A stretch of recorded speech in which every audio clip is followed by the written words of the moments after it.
Hi everyone, this is Joseph Charles from the Department of Computer Science and Joseph's College at Trichy. Today I am going to discuss about the operating system, specifically the processor management. So let me define the definition of the operating system. Operating system is a software that manages the computer hardware. It acts as an interface between the user and the computer hardware. OS manages the resource and provides services to the software applications. So as we know, operating system is a central point of anything. So we have a mobile phone, we have a mobile hardware, everything we need a operating system, so which is called as a mobile operating system. Without operating system, we could not perform any operations as on today. The major functions performed by an operating system: process management, memory management, file system management, device management, and security and access control. Process management handles the creation, scheduling, and termination of processes, and the memory management manages the computer memory, including the allocation and deallocation of the primary memory. File system organizes and controls access to the data files stored on disks. Device management controls and coordinates the use of hardware devices like printer, disk, etc., etc. And finally, the security and access control protects the data and resource from unauthorized access of the data. The operating system primarily performs all these operations. Without this, we cannot perform anything in and around the operating system. So we need a operating system is the central point of any operating system. Let me define the types of operating system. Batch operating system, which executes batches of jobs without user interaction. This is the older system. For example, the MS-DOS, the disk operating system, is one of the finest example of batch operating system. So the batch operating system, which is an older system, for example, the Microsoft disk operating system is one of the best example for the batch operating system, which can collect all the jobs of a similar type or executed continuously, which will produce the result also by using the card reader or a magnetic tape or something will be used for this batch operating system. The second type is time sharing operating system. There are a lot of drawbacks exist in the batch operating system, like waiting time, execution time, everything is elapsed. Therefore, we are moving to the time sharing operating system.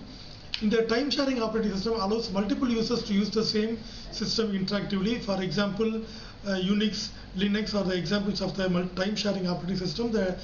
Every user get an equal chance to execute their own processes, etc. And the distributed operating system manages a group of independent computers as a single system. What we are today using, the Windows is an example of the distributed operating system. Wherever we are using the internet, we are using the distributed operating system, through which we can distribute we can disseminate the information across the world. And next one, embedded operating system, designed for specific devices like smartphones and appliances. For example, today we are using the mobile phones.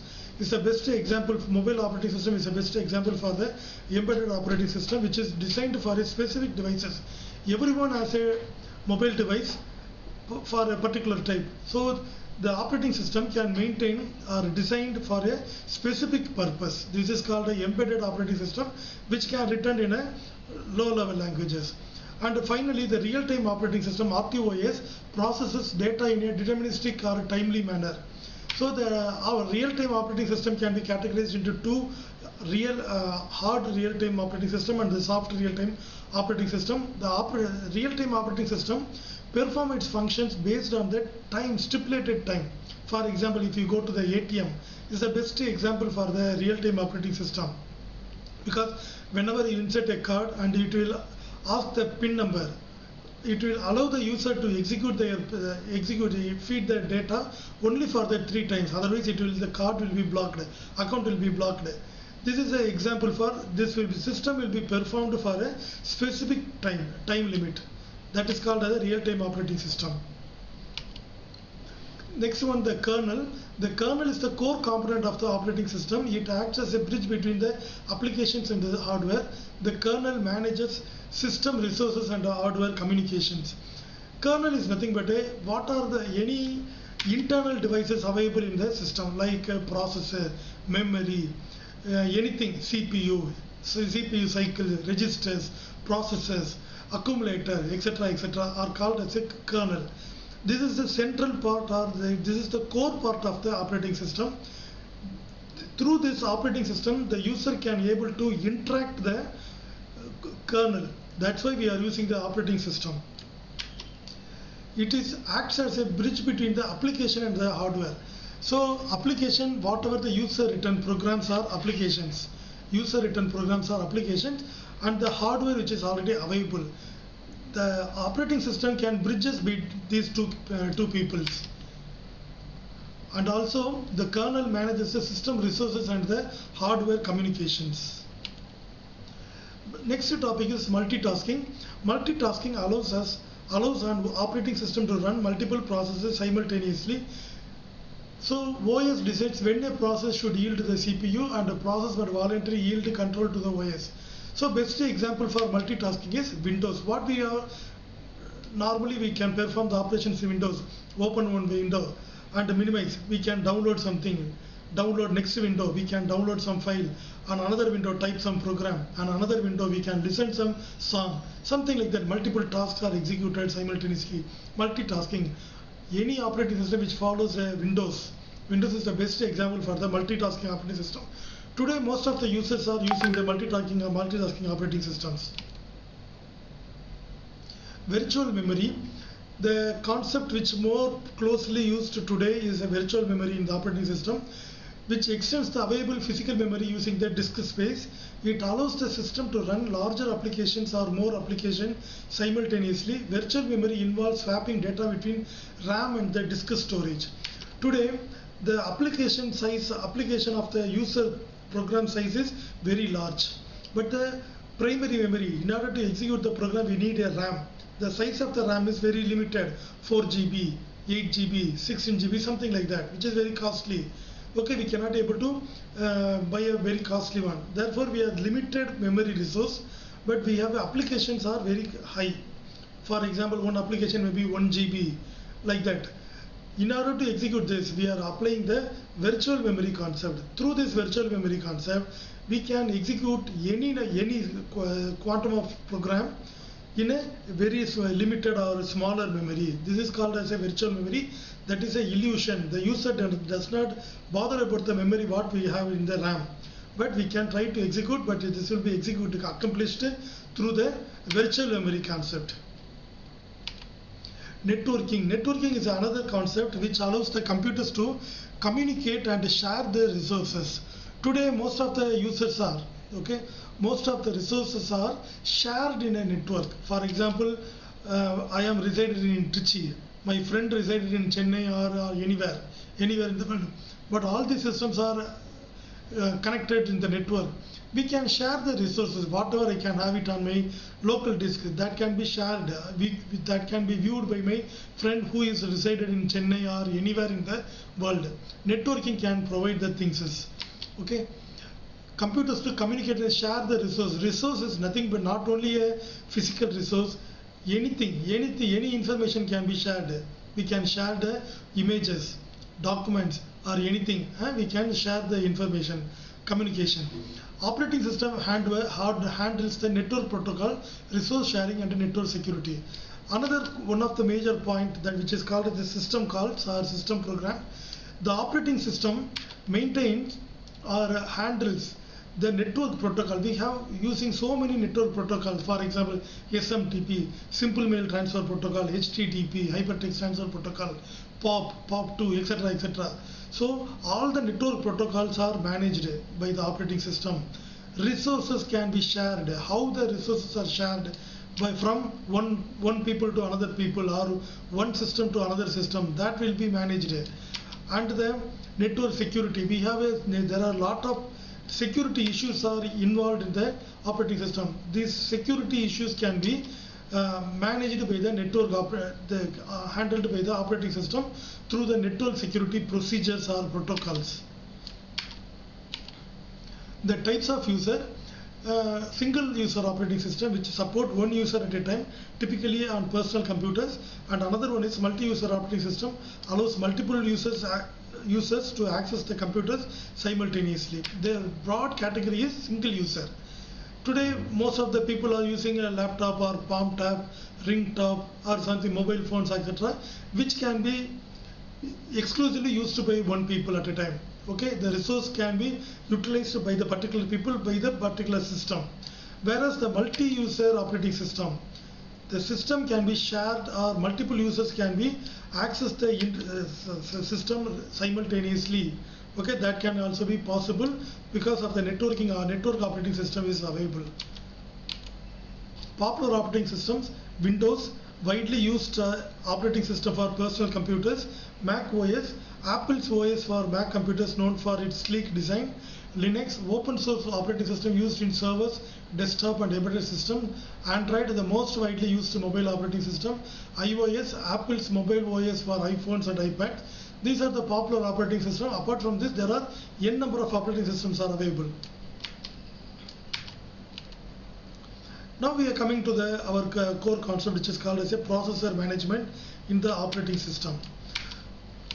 First of all, processor management is also known as a process scheduling and involves managing the execution of the multiple processors by allocating the CPU time among them efficiently.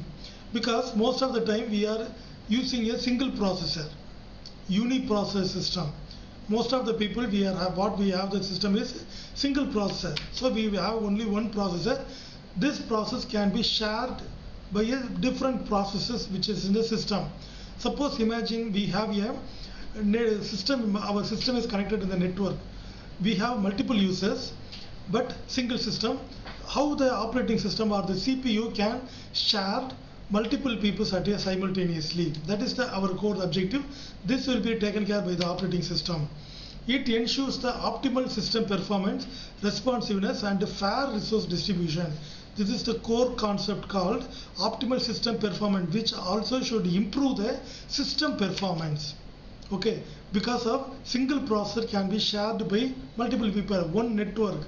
There are n number of clients are used, n number of clients.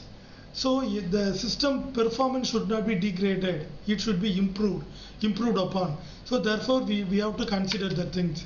Responsiveness. Suppose I am asking a question or one client can ask a question. Simultaneously multiple people can made a request.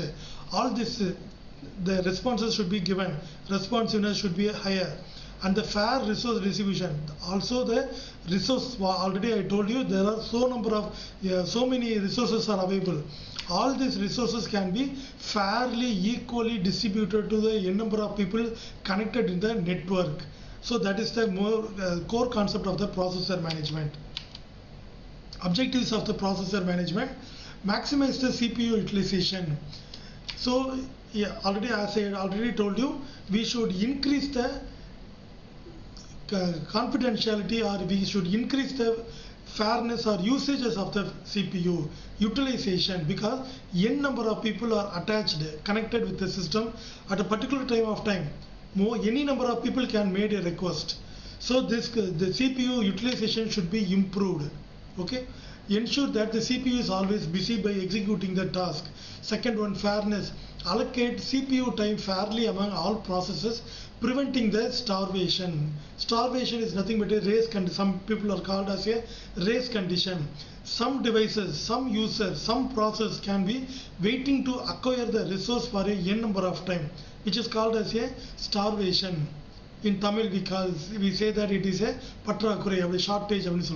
The same meaning can be used, starvation or deadly embrace, or we can call it as a race condition. It should not be occurred in the operating system. This should be avoided in the system. Throughput. Increase the number of processes completed per unit time at any point of time. How many users many number of users can access the question and ask the question. The system should respond. So this is called as a throughput. The system throughput always should be high at one certain point of time. Afterwards it should be decreased. After some saturated point it should be reduced. Okay, so the throughput always be increases. Turnaround time. Minimize the time taken to execute the particular process from the submission to the time. One user can submit the request to the server, and he can get the result by some time. The time taken between these two time is called as a sending the request and getting the result. This time gap is called as a turnaround time. Turnaround time always should be minimum. It should be also minimum. So it should be turnaround times also minimize. At the response time, reduce the time taken for the system to respond to the user inputs. Response time. What is the time taken to answer the query? More or less closely resemble to the processing time, turnaround time, all that. Response time, request and response between the time taken between these two is called as a response time. Today we may not feel the response time because our processor and etc. the devices are very much a high responsive one, therefore we cannot feel it, which may be a microsecond or nanosecond or something like that. But this also should be reduced because of sometimes we may later we know that the waiting time, delay time are also exist. When we avoid all these things, we can get the response time. And the last one, deadlock. Already as I told you, the starvation or a deadly embrace or race condition, if the system can contain anything, any anomaly, then it can enter into the deadlock.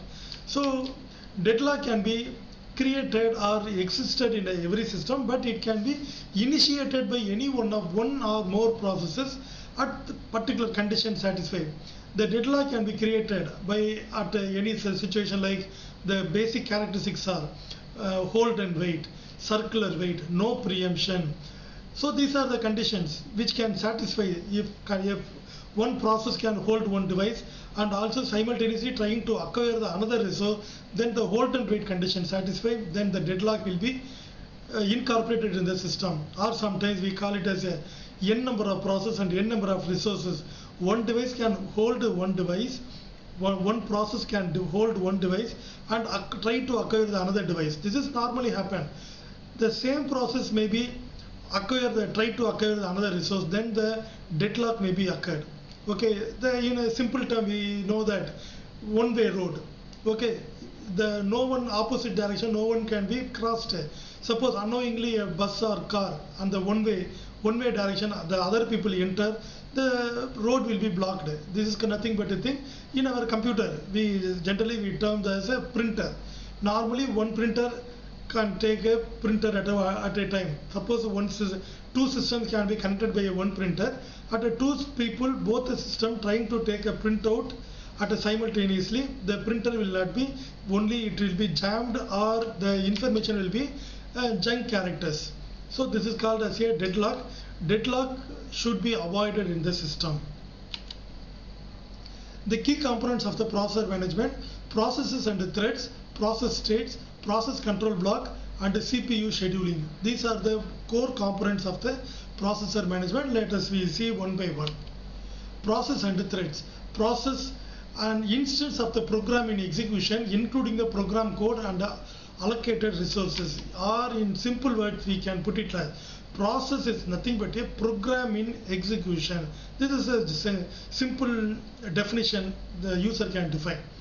Process in program in execution. Normally the user can type the program and he can submit the program. Once it's submitted, it is in a waiting queue. Okay, or it can be going to the ready queue. Once the process become idle, then the processor, the scheduler select the particular process and which will be assigned to the processor. At the time it is called as a process. Before that we call it as a task or a program. When it is submitted and which start execution its body onto the processor, then we say that it is a process. Okay, this is an instance of the program in execution, or generally we are talking about a program in execution. Thread, the smallest unit of processing that can be scheduled by an operating system. Threads share the resources within the process. A process can be, normally the process can be divided into a simple units, programmable, manageable units. These units can be combined using the threads. Okay, using the threads.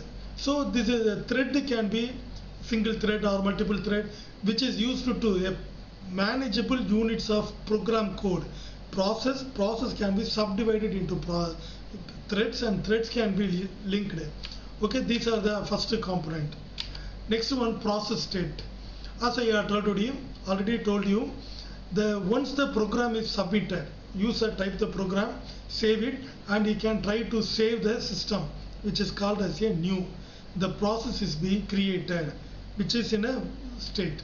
Next state, ready. Once the process is created, then it can be moved to the another state, which is ready state. That means the process is ready to execute their code, but they are unable to get the processor. Therefore, the process can be in a queue, which is ready is nothing but a queue, which is ready to acquire the things. Okay, ready. The process is prepared to execute and waiting for the CPU allocation. Third one, from the ready queue, any one of the job can be selected by the scheduler, and which will be assigned to the processor. Okay, I can repeat. The list of jobs are waiting in the queue, which is nothing but a ready state. From the ready state, the scheduler will select any one of the process, and which will be assigned to the processor, which is called as a ready state, run state. Once it is assigned, the required information, processor, register, accumulator, everything is allotted, and the process starts its execution. Okay, the running state or execution state, we call it as execution state. The process is currently being executed by the CPU. While it is executing, we come to the fourth one, blocked state or waiting state. While the process executed, sometimes the process may be moved to the wait state, because the CPU does not keep the process onto idle onto the thing. Some of the situations like interrupt occurs. Suppose we are writing a program, we can write our own code to interrupt can be generated, or one process may create a child process. One process may create a child process. These are the such a situation. At the time, until the process create a new process, that is child process, the CPU will not hold the things onto the running state, execution state. It will be automatically moved to the waiting state. The waiting state trying to acquire the required things like IO devices to be read. Suppose I want to read the information from the resource external world. Suppose I want to store the information to the external output operation, executing the client process, something like that. At the time, the process will be moved to the waiting state. That is called a blocked state. The process cannot proceed until a certain event occurs, that is IO completion, like that, etc., etc. Okay. And the final state, terminated. The process has finished execution. Once the block state or wait state, the things are completed, once again it can move to the ready state, and from the ready state it can move to the run state. Once all the things are completed, the program is over, then the process can be moved to the terminated state or end state, or we call it as a abort state. It will be moved to the thing, then the user can get the result. So this is called as a process states. So the process control block, apart from this one, the process is a unique one, unique ID, which can get a unique identifier. In a particular system, we have n number of processes. One program can be created for a multiple processes. Every process will get a unique ID. Through the unique ID only we can able to call the process. Okay, the process state already we know. In which current state, example running state, ready state, new state, terminated or blocked state, the process will be identified by which state the particular process will be presently available. Then CPU registers, contents of all the CPU registers, what are the registers are required, accumulator, B, C, D, E, F, H, any register. What are the registers that can be allotted for this particular process, that will be indicated. And the CPU scheduling information, priorities, scheduling queue pointers, etc. We know there are CPU scheduling algorithms are available. FIFO, least recently used, priority, round robin, time scheduling, etc. So which type of scheduling can be used by for the particular process, that will be denoted. Memory management information, base and limit registers and the page tables we can use. What are the memory requirement? How many blocks with the particular process required to complete the task? So the memory management information is also maintained. Accounting information, CPU usage, time limits, how many the CPU slots are required, how many times are required. All these information can also be considered. And finally, the I/O status information, list of I/O devices allocated and open files, closed file, every accounting information is also maintained. So the process control block is created for like a matrix-like form for every process. By looking at this process control block, we can able to identify the process state. What is the identifier? Unique ID, process state, accounting information, process information, etc., etc. Everything will be understood by the operating system. Okay, so this is process control block is created for every process. CPU scheduling. Next topic. Decide which of the ready process in the ready queue should be allocated to the CPU next. Scheduling. Scheduling is nothing but a managing. How the CPU can be managed. Okay, how the CPU can be effectively managed because of avoiding the idleness, reducing the idleness, CPU idleness. Because of the CPU properly we can scheduling, we can able to accommodate the CPU. So decide which of the ready process, as I already told you, the process state. All the process once it submitted new state, then it will be go to the ready state. N number of processes waiting to execute their program body. The CPU scheduler is a manager which can select any one of the process. This is the duty of the CPU scheduling algorithm. Select any one of the based on the condition. Already told you the preemptive algorithm, non-preemptive algorithm. There are 10 or 15 algorithms are available. First in, first out. Least recently used, shortest job first, priority scheduling, then round robin, multiple queue scheduling, multiple feedback queue scheduling, real-time scheduling. There are so many scheduling algorithms are available. Okay, so which algorithm we are going to use? Every algorithm will develop based on any one of the algorithm. These are the algorithms already I discussed. Algorithm, any one of the algorithm, based on the algorithm only the operating system will perform its operation. CPU criteria, the scheduling can, some basic criteria we having: CPU utilization, throughput, turnaround time, waiting time, response time, fairness. All these things are discussed in the earlier, because this is the core idea to minimize or increase to the operating system. Okay, so we need to consider all these condition. Criteria is nothing but a condition. While we are performing the scheduling, operating system developer, he has to consider all the CPU utilization. It should be high, maximize. Throughput, turnaround time, waiting time should be less, response time very high, very short, fairness, distribution, etc., etc. These are the conditions. Based on this condition only, the CPU scheduling can be performed, and based on this condition alone, the CPU scheduler can select any one of the job from the ready queue and which will be assigned. So these are the popular CPU scheduling algorithms.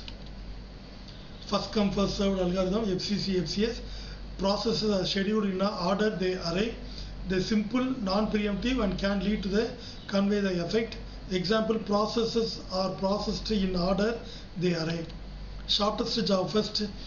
Processes with the shortest CPU burst time are scheduled first. Suppose in any order they arrived. Suppose the shortest job may be available in the fifth job, it will be executed first. This will reduce some the waiting time. And the earlier example, the first come first served, which will be increasing the turnaround time, throughput, etc. will be executed. It will be available large. Therefore, we can go for the shortest job first. Minimizes the average waiting time, but requires the knowledge of future CPU burst time. priority scheduling. Each process is scheduled, assigned a priority, and the process with the highest priority is scheduled first. For example, administrator process that can be executed first. Administrator process will be assigned the highest priority. The employee jobs are executed next level, or the low level employees are executed their jobs next level. This will be taken care. So based on their availability, priority, the jobs are executed. Important, for example, characteristics can be preemptive or non-preemptive nature we can implement it. Example, important task processed first but can lead to the starvation. Sometimes more number of administrative process or managing process are executed. The low level process, low level user process can be waiting for a time. This will be leading to a starvation. Okay, this will be leading to their process for the starvation, or turnaround time can be increased for their process. So this may be implemented in anyone. These are the drawbacks of this method. Round robin method. Each process is assigned a fixed time slice of quantum. Processes are scheduled in a circular order. So based on the previous example or the disadvantage, we can go for the round robin. Every process will get an equal chance to execute their process. Suppose one process leading quantum time of 24, process 2 only 3 times, the process 3 only required 3 times. Suppose the previous method executed, the leading time for completing the process P2 and P3 may be very high. Suppose if the round robin method allows, so the first job can be executed for a certain time, for quantum of 3 milliseconds or nanosecond.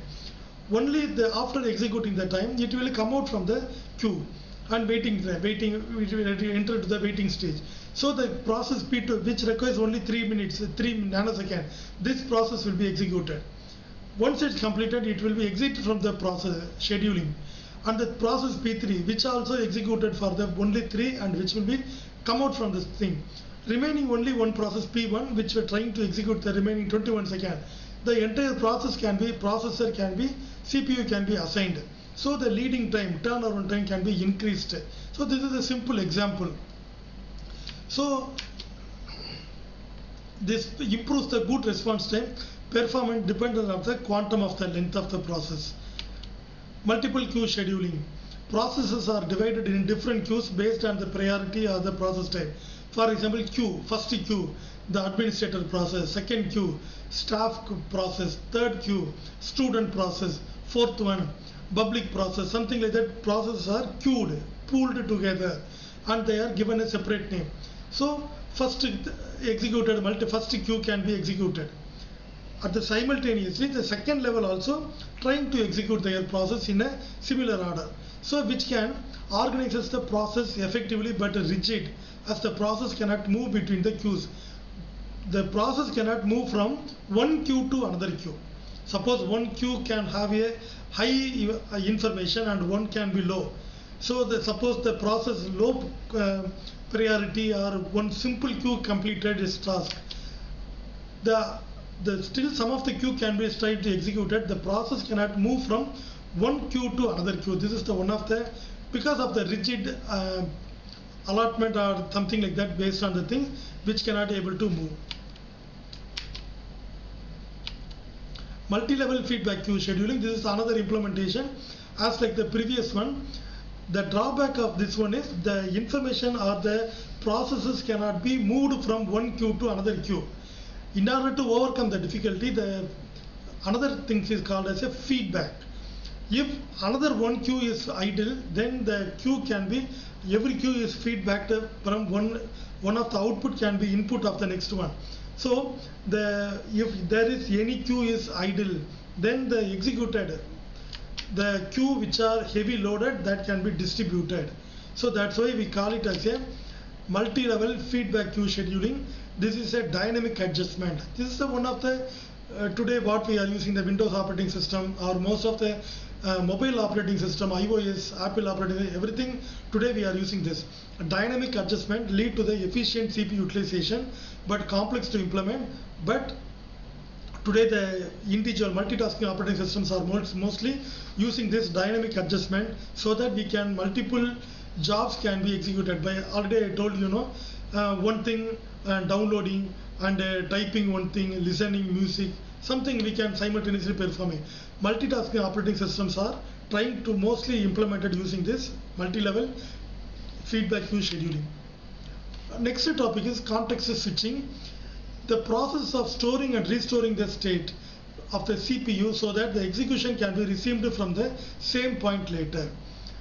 While it is executed, already I told you, during the execution of the time, the process may be moved from one place to another place. At the time, the context switch is the one of the technique or the method or technology which can be available from moving the things to the another storage, not keeping the information onto the CPU, getting the CPU contents from the CPU and which will be stored, keep it on the another area.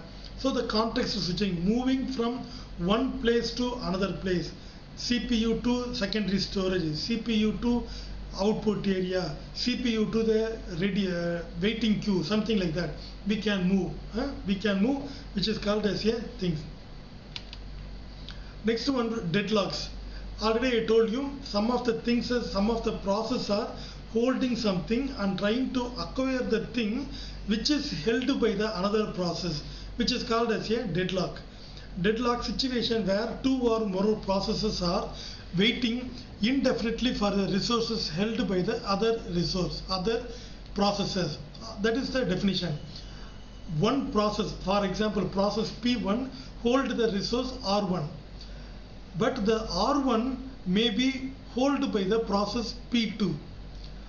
They suppose are trying to acquire the process by P2, then the hold and wait condition satisfied, then the deadlock may be occurred. Okay, deadlock may be occurred.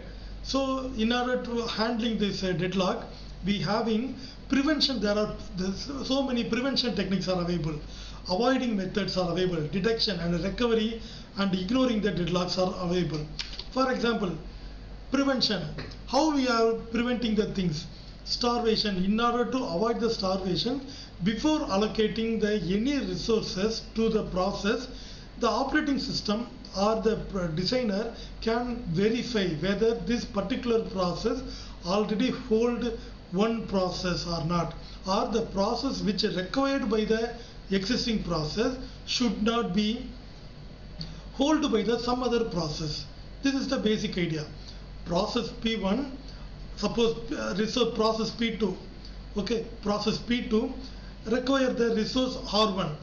Before operating system allocating the R2 or resource 2, it should be verified whether R2 is idle or which is held by some other people. So all these things are weighted, counted, then this can be avoided. Prevention mechanism. Then suppose already I told you, no preemption. This is one of the condition to satisfy the deadlock. No preemption. Once the resource is allocated to the particular process, we should not preempt the things. If we preempt, we voluntarily disclose the resources, then the no preemption condition is satisfied. So in generally, operating system should not revoke or do not preempt the resources what it is already provided to the processor. Okay, that should not be done. If we can manage, these are some of the techniques can be called prevention mechanism. Avoidance. We should maintain a list. So for example, the real colloquial example or what we can in our shops, when we go to the any super retail shops, they can maintain a inventory, particularly product, this amount, total number of amount, total number of quantity available, total number of sale today, what is the actual amount existed today, or in some other words, we can simple example in every banking, post office, we are using the things. Today morning 10 o'clock while the bank is open, the cashier or manager can have a statement what is the current existing amount available in the hand. For example, 10 lakhs. Okay, within the 10 lakhs only he could able to manage. Suppose I am one user, one depositor coming, and he want to withdraw a amount of 20 lakhs. Normally what will happen if the depositor go to the manager and ask, sir, I want to drop my amount 20 lakhs. He cannot immediately, he cannot say yes. So wait for some time. I will ask the other bank or drop some other bank, and or you can wait for one day or today evening, because they don't have a capacity to handle the particular branch cannot handle the capacity to handle the things. So their limit is 10 lakh. Suppose we exited. Okay, suppose he can given the 10 lakhs for first installment. Suppose another person will come and he was trying to drop the 5,000 rupees. He could not able to get the service. Okay, so this is an actual example for the starvation. Therefore, the bank manager or supermarket retailer, they are maintaining a table. The table describes what is their maximum capacity and what is the actual amount that they can have it on the hand. So therefore the people, when the people can come and ask a particular thing, while they are looking at the table itself, we cannot have such amount like that. So avoidance mechanism, they can prepare the thing. Detection, once the system enters in the deadlock, we cannot able to execute it further. So we can draw how to detect the deadlock, because once the normal process cannot be executed. In order to avoid recovery from this thing, there are many algorithms are proposed. A very famous algorithm is called as a Banker's algorithm. Banker's algorithm, the operating system every operating system will maintain a Banker's algorithm. Through the Banker's algorithm, we can avoid mostly we are avoiding the deadlock, deadly embrace or deadlock. Even if it can occur, then the deadlock draw the one graph or one tree, which is called a directed graph. Through the directed graph, wherever we can have a loop, self loop or multiple loops, then immediately the number of process and etc. will be identified. Through this we can through the graph we can identify it, and some of the edges can be deleted, then the remaining process can be executed. Okay, this is the mechanisms are available. And multiprocessing, the use of two or more CPUs within a single computer system. Today some of the research institutions or government organizations, they are using for the multiple processor. Mostly we are using a single processor. Today multiprocessing. So in general the advantages are increased throughput and enhance the reliability. Two or more processor reside in a single system, which is called as a multiprocessing operating system. The types are the symmetric multiprocessing and asymmetric multiprocessing. Okay, the process scheduling in multiprocessing, load balancing is crucial. So the major advantages of this one is increased throughput. Because the most of the network today what we are using in the internet, mails, etc., they are using the multiprocessing. IRCTC, best example, Indian Railway Catering and Tourism Corporation, they are using a multiprocessing operating system. Research institutions, okay, everything they are using the things. So through this we can discuss the basics of the operating system, types of operating system, and the advantages and drawbacks of each operating system. Then we can exclusively discussing for the processor management. What is process? What are the processor, CPU scheduler, scheduling criteria, scheduling methodology, etc. And finally we are discussing about the deadlock and the drawbacks and the problems occurred in the things. Thank you.